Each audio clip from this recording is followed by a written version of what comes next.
को भी खत्म कर दिया। ग्रुप ने जिलिन से पूछा कि आगे का क्या प्लान है। उसने सभी कैदियों को आजाद करने का फैसला लिया। उसका मानना था कि खाना सच में आने वाला है। उन्हें हरी बत्ती तो इसलिए नहीं दिखी क्योंकि वो टूटी हुई थी। हालांकि बाकियों को इस बात पर कुछ खास विश्वास नहीं था। जिलिन का असली प्लान तो उस एयरप्लेन को ठीक करके सबको वहां से निकालने का था। आखिरकार उन्होंने सभी कैदियों को आजाद कर दिया और कहा कि अब वो एक दूसरे को मार के नहीं खाएंगे। उन्होंने कुछ आदमियों को भेजकर प्लेन की मरम्मत का काम शुरू कर दिया।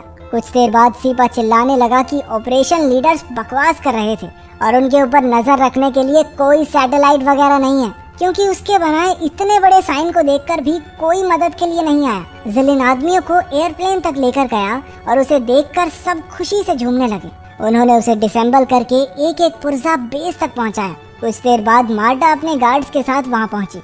उन्होंने गैस के जरिए बाकी कैदियों को दूर ही रखा और सिर्फ जिलिन से बात की। मार्टा ने पूछा कि उन्हें पेट्रोल क्यों चाहिए।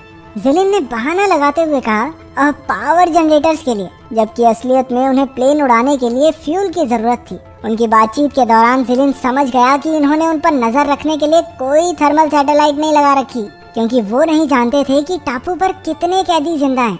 उसने उन्हें बताया कि कई कैदी बीमार हैं, लेकिन कोई भी प्रोजेक्ट छोड़कर वापस जेल नहीं जाना चाहता। उनसे जरूरत का सामान लेकर उनके जाने के बाद जिलिन ने जल्दी से प्लेन में फ्यूल डालकर देखा। खुशकिस्मती से वो काम कर रहा था। कुछ ही देर में मार्टा ने आइलैंड पर अमेरिकन कैदियों को गार्ड्स बनाकर भेज दिया।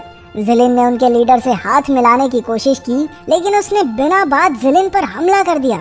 दोनों तरफ के कैदियों में जोरदार लड़ाई शुरू हो गई। जैसे तैसे सीपा जिलिन को बचाकर दूसरी तरफ ले आया। जिलिन के ग्रुप ने मिलकर अमेरिकन कैदियों के लीडर को मार गिराया। चारों ओर भयंकर मार काट होने लगी। प्रोजेक्ट के हेड्स ने इस पर नजर रखी हुई थी। जब उन्हें लगा कि 40% से ज्यादा कैदी मर चुके हैं, तो उन्होंने कोड नेकेड आइलैंड लागू कर दिया। उन्होंने कई गार्ड्स भेजकर बचे हुए कैदियों को मारने के लिए आइलैंड में भारी बमबारी शुरू कर दी। किसी तरह 4 कैदी छिपते छिपाते बच गए थे, जिलिन, सीपा, अर्शनॉफ और टोलिया। उन्होंने मिलकर प्लेन बाहर निकाला, लेकिन चढ़ने से पहले ही सीपा उन्हें अलविदा कहकर चट्टानों से कूदने चला गया। अब उसे किसी चीज से डर नहीं लगता था।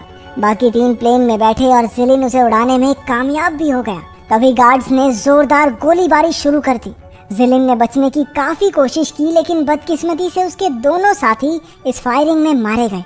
सिर्फ जिलिन अकेला अपनी जान बचाकर उस आइलैंड से निकल पाया।